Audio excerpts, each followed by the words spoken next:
was alluding to, there were periods where markets fell, and we've highlighted them here, as much as 30-40%. But net over 5 years, you made money.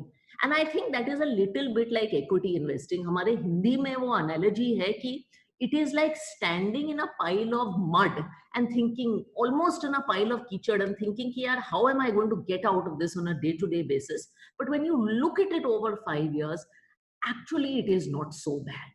And so today, before I start, I want to talk to you about what both the good and bad side of equity investing is.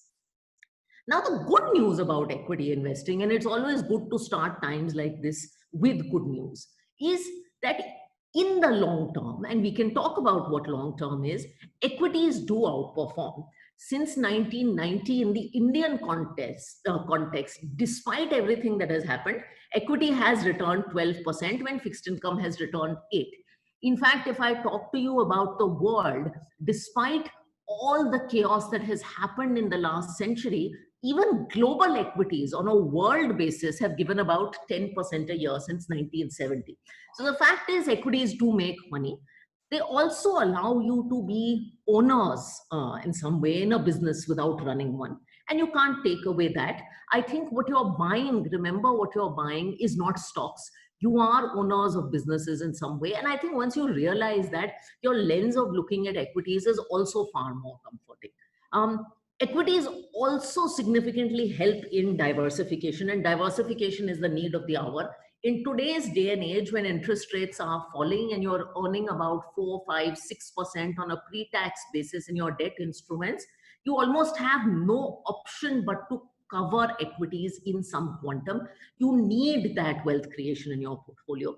And then fourth one, and I can't emphasize this enough, is equities are a liquid asset class. Sometimes I have people come to me and give me these analogies that, but मैंने तो घर लिया था, वो घर तो इतना गिरा नहीं. I said, your ghar na, your house doesn't have an NAV that comes out every day. It doesn't have a price, so it doesn't make headlines. Chances are, if your house was a liquid asset that was marked to market and WhatsApps floated around about the price of your house, you would assume your house is as volatile as the stock market, but your house is not a liquid asset. So equities are also a liquid asset. And I think times like this also reiterate the importance of liquidity. This is the good news. Now let's talk about the bad and ugly news. And I think a lot of the challenges with equity investing, at least what I've seen in the last 15 years, are that we don't spend enough time discussing the bad and the ugly news before getting into this. Because once you're prepared for what equities are like, actually it doesn't turn out to be so bad. So let's talk about bad news. Of course, as I showed you, over the last 90s decade and many decades, equities can be very volatile. Volatility, and I'm a software engineer by training, volatility is, we say in equities, is not a bug. It's not a mistake that the market makes. It is a feature of equity investing. And in a country like India, I always think that you get, the chaos is the price you pay for the returns you make. So think about equities with that. There are significant periods where capital can be eroded by more than 50% a year.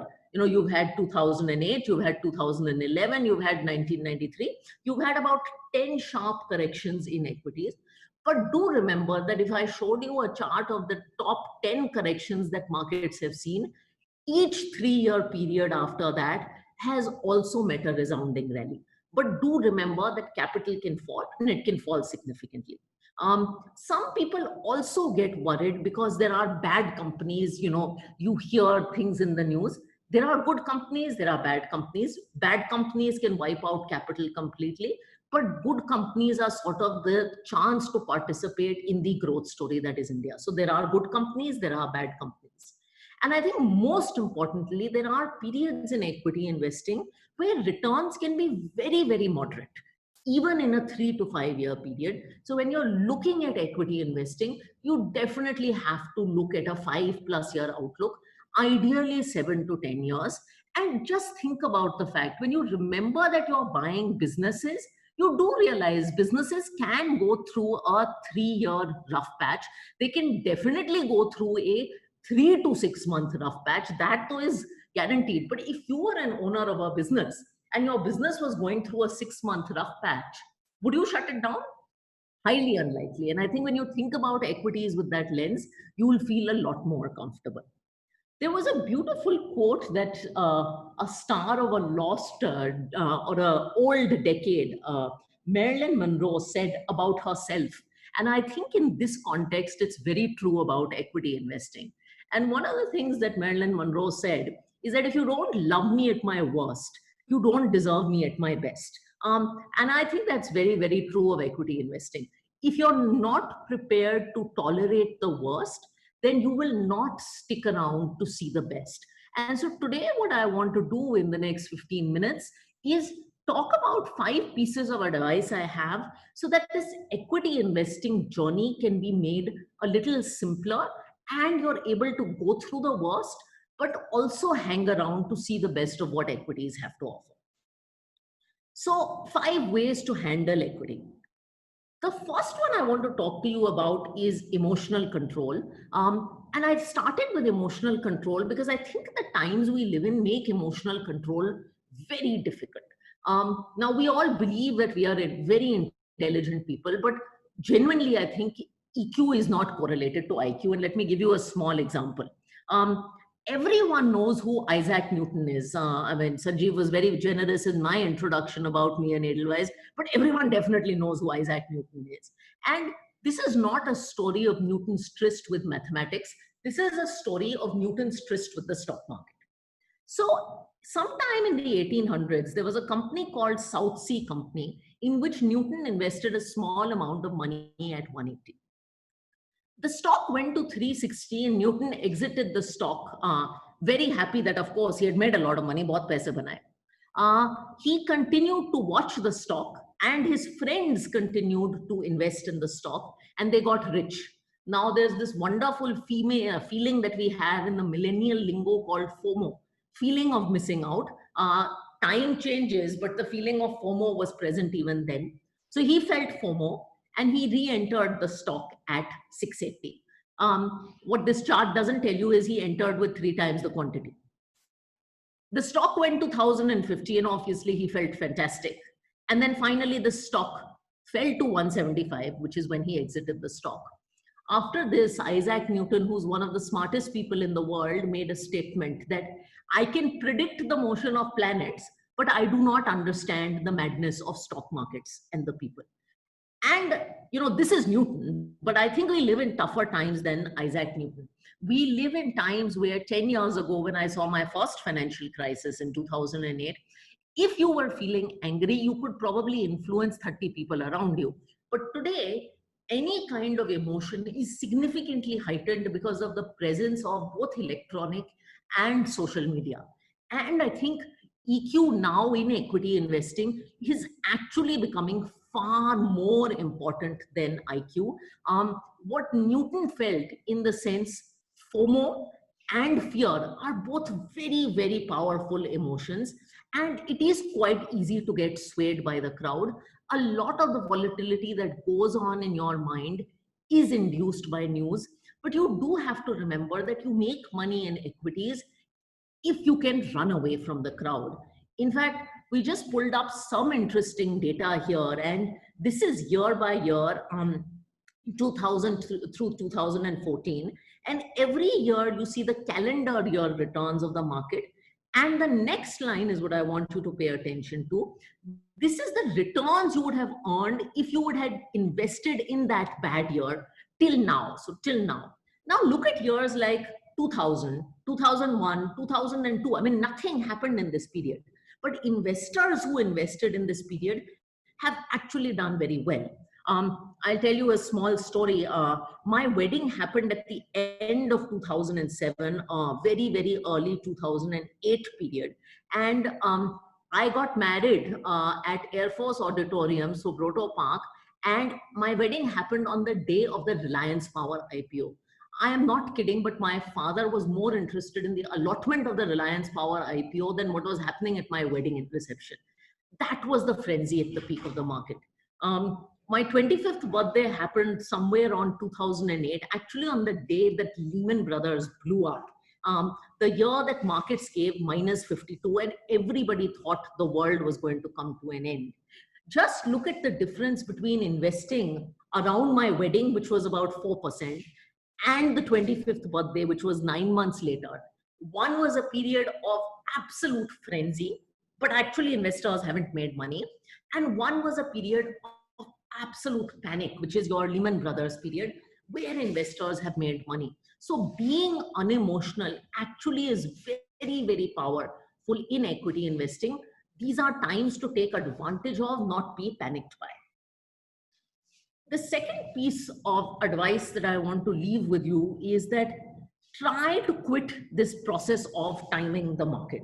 Some of you have seen this chart, but in years and years, today the index and the markets have done well over the last few months. So I get these frequent queries that, ma'am, the market is at 10,000 or 11,000. If I know markets are going to fall to 7,000, should I sell everything I have and then come back again? And I only have two questions for you. That if you knew that that would indeed happen, one, you are far smarter than me, so you should not ask this question. And second, if you did know that, would you have the confidence to come back into markets again at 7,000 when the world is ending? And I think at some level, the investing decision-making cycle is a little bit like this. The greatest potential risk is when we think it's time to buy because everyone's getting excited about markets. And then markets start falling and we say, oh God, this is temporary, the world is going to end. And then just when there's a good opportunity to buy, we start thinking about selling. And again, when markets go up, we are all starting to reevaluate, oh, did I make a mistake? I think trying to catch this cycle of optimism and excitement and concern and nervousness and all that is very, very difficult.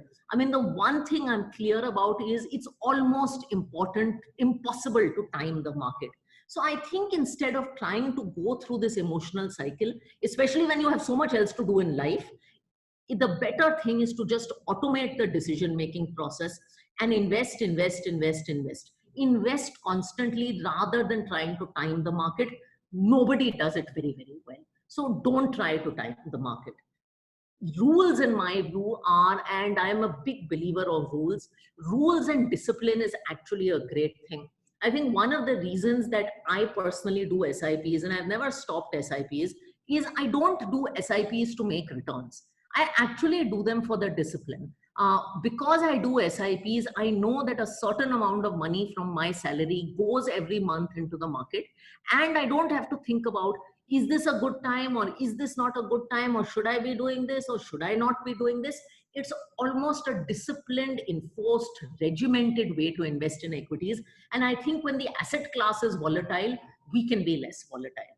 I also sometimes get questions, especially in these markets, from investors that, do SIPs work? Do I make returns in SIPs?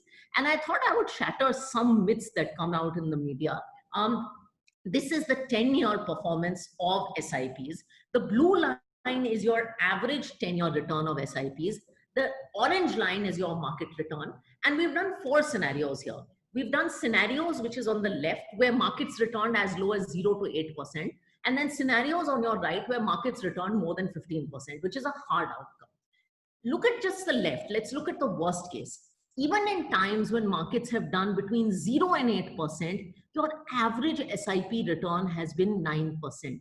Because SIPs are about investing constantly, you're also doing investments at the bottom. So SIPs actually work better in negative or poor markets. So do remember that this simple, regimented, disciplined investing, and I'm talking to a group that defines regiment and discipline, actually works really well in equity investing. So please use the SIP and STP route well for equity investing. The third piece of advice that I want to tell you is that it is very important in equity investing to think about the basics and not the exotics. We live in times, especially volatile times, where it is, there's a tendency कि चलो कुछ ना कुछ तो करते हैं, आज ये करते हैं, फिर वो करते हैं, फिर ये करते हैं, फिर वो करते हैं. And there are different flavors of the season. So some of you who were investing in the 2000s, may remember that in 2007, there was a huge craze about investing in infrastructure funds. After that, there was a big craze about investing in debt funds. 2010 and 11, there was a big gold phase. 12, 13, there was a big pharma and FMCG phase. 2014 and 17 was a mid and small cap phase. And recently, because of everything that is happening around COVID, the new flavor of the season is pharma, healthcare funds, and to some extent, international funds, because India has not done well. So you have all these themes. Now, if you were the investor that had participated in all these themes at the perfect time, what would your returns have been? And that is what you see on the left. It's about 6%. So if you had done every theme at the right time perfectly, you would have earned 6%. If you had just invested in a basic Nifty fund, large cap fund, multi-cap fund, you would have earned 7%. And the point here is that in a country like India, where your index itself is growing, you don't need to chase all this complexity. This makes this process even more difficult. You can just do the simple things and do them well. Activity makes us feel very good about ourselves because we're constantly doing something, but actually activity doesn't make us money. And interestingly, there's a company called Fidelity, and Fidelity did a study about which of their investors actually made money among all their accounts. And what they learned is that the guys who made money were actually the dead accounts. They were the people who forgot their investments and just let time pass. They did the basics and they did them for a very long time. So my third piece of advice is stick to the basics. Fourth piece of advice, and I'm going to give you a slightly unconventional example for this, is that this is, and you've heard this many times, time is important in money. I went to a distillery, and this is it's Sunday morning, so it's a funny time to talk about single malts, but I'll still take the chance. I went to a distillery in Scotland, where I saw the process of single malt making, and I found this learning very insightful that I had. So when you look at whiskey, the actual process of mixing whiskey and making whiskey as we know it, making the liquid, probably takes about a week to a week and a half. After that, as we know, whiskey sits in a cask, and it sits in a cask for a very, very, very long time. And the cask, as it sits in the cask, it absorbs various flavors of the cask. Different seasons pass. The cask may be moved from different locations to other locations, but essentially whiskey is sitting in the cask for many, many years to mature. And distillers say that with time, the flavor of the cask adds to the body of whiskey. Now, the interesting thing they say is that before 3 years, the liquid that you see in the cask is not even qualified to be called whiskey. It's just liquid. And over time, this is how whiskey evolves. I think equity investing is a little like this. It's about sitting in the cask for years and years and enduring seasons. And just like whiskey, I think, before 3 years, you're actually not even qualified to be called an equity investor because you're investing in underlying businesses. They haven't matured. Give them time to mature. In fact, if you look at some of the whiskey prices, and my father and I were, ultimately shopping. So we were looking at whiskeys of different years. A 12-year-old whiskey, and many of you may know this example, costs 40 pounds. An 18-year-old whiskey, which is not double the age, it's actually 50% more in age, costs 80 pounds. So it's 2x, while the age is only 50% more. A 23-year-old whiskey, which is just a few more years, costs 400 pounds. And get this, a 25-year-old whiskey costs 2,000 pounds. And I think there's no better illustration than the power of what time can do than single malts. So this is your single malt example. I would say give your equity investments time. Just like whiskey, I put in the age of investments. The value of 1 lakh today, 25 years later, also becomes close to 10 lakhs. I don't know which one, I've not done the math, which one looks better, whiskey or single malts. But the point is, time has a disproportional benefit on both of them. So please give your equity investing time. And the last piece of advice that I want to leave with you, as far as equities are concerned, is that everybody thinks that when you invest in equities, you have to be 100% equity invested. And I think managing downside is underrated. I'll give you my own example. You know, I started investing in the markets sometime in 2005-6 when I started my career. And I invested 100% in equities because I thought, I'm young, I can afford to do this, you know, it'll all work out fine. And then 2008 happened, and I have to say it was really tough on me, perhaps more tough on me than an average person, because I also worked in a financial services firm where in 2008, incomes were significantly down, bonuses were down, plus equity investments were down. Add to that, by the way, my husband also worked in the same business, so the same thing happened to his portfolio. I do realize since then that managing downside is underrated in investing. When we were down 50%, it actually hurt. There's the old math that we often forget, that if you lose 100 rupees and 100 becomes 80, to go back from 80 to 100, you actually need to make 25%. But if you lose 100 and if you go from 100 to 50 and lose 50, to go back from 50 to 100 actually requires doubling your money. And I think one thing to take away from equity investing is you don't have to be 100% equity investor to make money. You should invest basis your risk appetite. And that's very, very important. After 2008, my husband and I realized that we don't want to be 100% equity investors. And we started investing in products that had about 60-65% equities. And today we're on average, and we're a lot more comfortable with our portfolios. So please take the risk in equity that suits your own needs. Don't rush to be all in. In fact, I'll give you a small example from the film industry. Film is a business that I love to track. But about 2 years ago, these are the best grossing films from 2018's time. And while you can see that in the film industry, what is glamorous is the big names, Sanju, Razi, big budget, blockbuster films. What actually makes money, what actually makes the highest return on investment is the medium budget films. And I think that's a little true in equity investing too. This is a quick chart. We looked at the orange line is a graph of the Nifty. The blue line is the blue line is a graph of equities.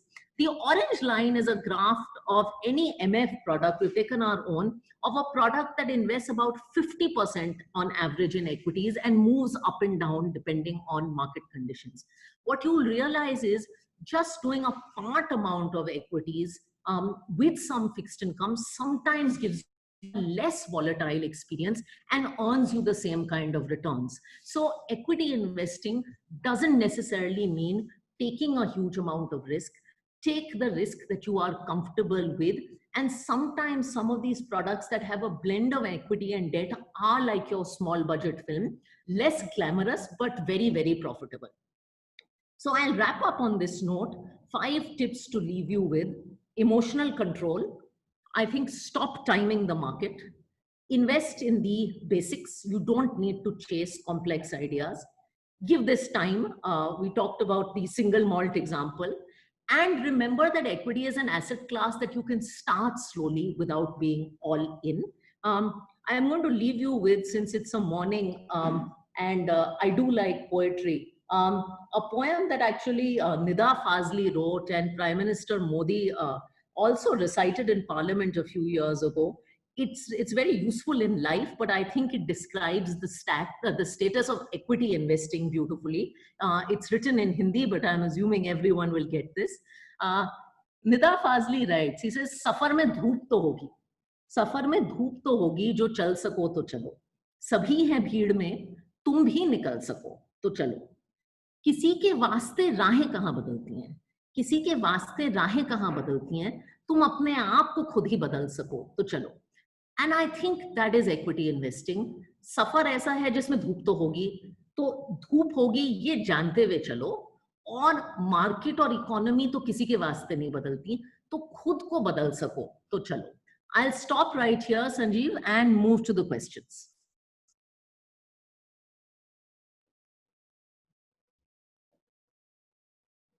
Sanjeev, over to you.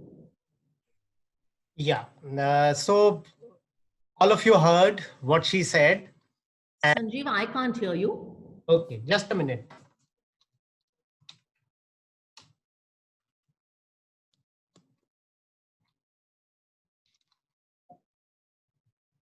Am I audible now? I am going to stop the screen share. Yeah. Am I audible now? Sanjeev can't hear you.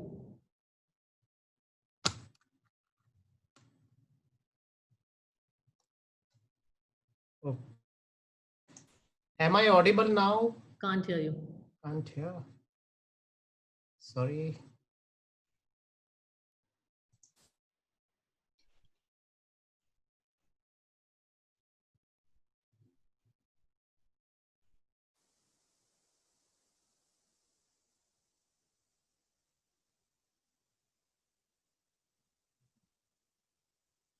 Maybe you can put your examples in the chat window. Maybe everyone can put their questions in the chat window. For some reason, I can't hear Sanjeev.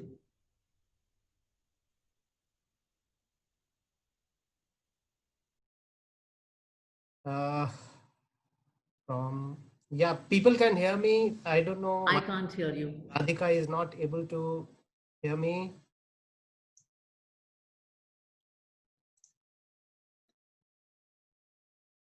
Sorry, Radhika. I don't know, something's gone wrong. Can people hear Radhika? Can people hear Radhika and me? Please put it in chat. Yes, we can. Okay. Yeah. Thank you very much, Adit. And Maybe Sanjeev, since we can't hear each other, we can post the Q&A in the chat. Everyone else can hear us. okay, right.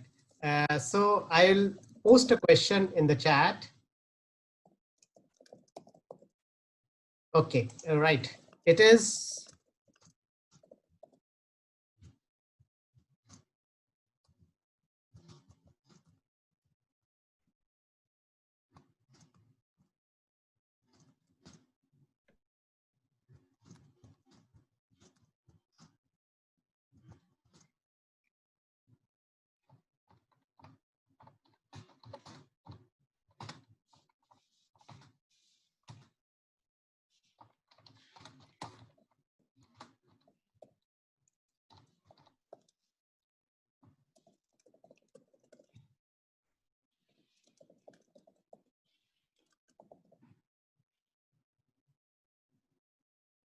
Okay, I got the first question from Sanjeev. I assume all of you can hear me. So his first question is it about timing the market? Had we got our have we got out of our equity investments in Feb 2020, we would have been much better off. So that's the first question. Sanjeev, can I take that?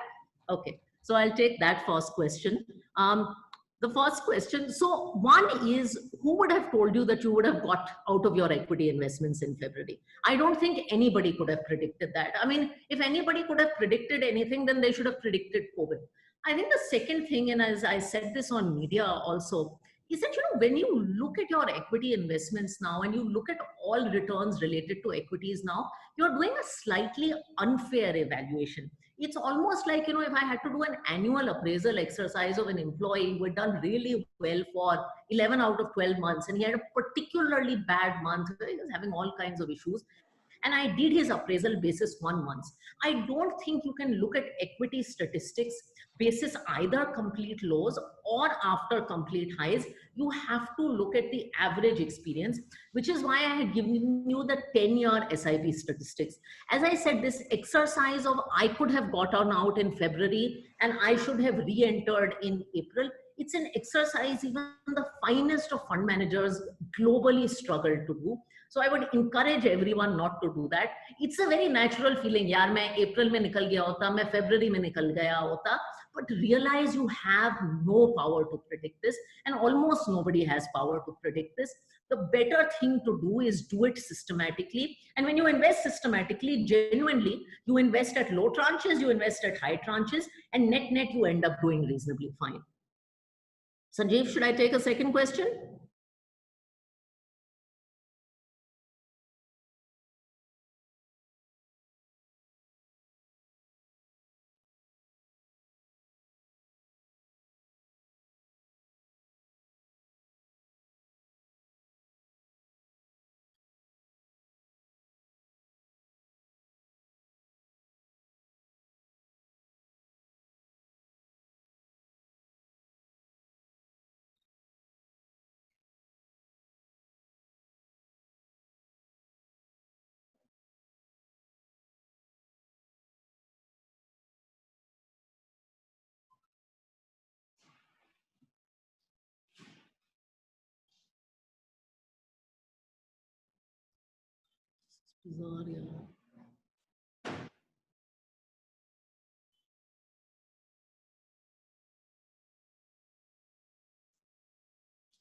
Second question. What is the silver lining that you see in the times to come? I think it's, we see there are, if you look at markets like this, there are two counterbalancing forces that you have to think in mind. So one negative force that you see is obviously a challenged Indian economy, poor private sector or poor corporate earnings that are likely to come out, etc., etc. Do realize that not the silver lining, but I would say the counterbalancing force in these times is the fact that governments and central banks take extraordinary action to make sure this is not the 1930s World War II and the Great Depression era. This is an era where central banks and governments go out of their way to make sure that economies are supported. You've already seen the US Fed expanding their balance sheet to historical levels.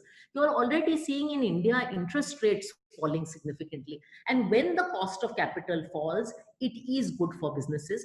I think in India, low crude prices and low level of interest rates are the silver lining. So when you look at it, it's very easy. And that's why people ask, why has the market done well over the last 3-4 months? You can't look at equities with just one lens. There is a lens of economic challenge, but there is a very strong counterbalancing force of high amounts of liquidity, low interest rates, and a lot of actions taken by central banks.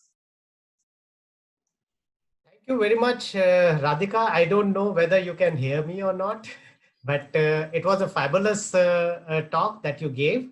In the Q&A section, some attendees are expecting her to give out the stocks.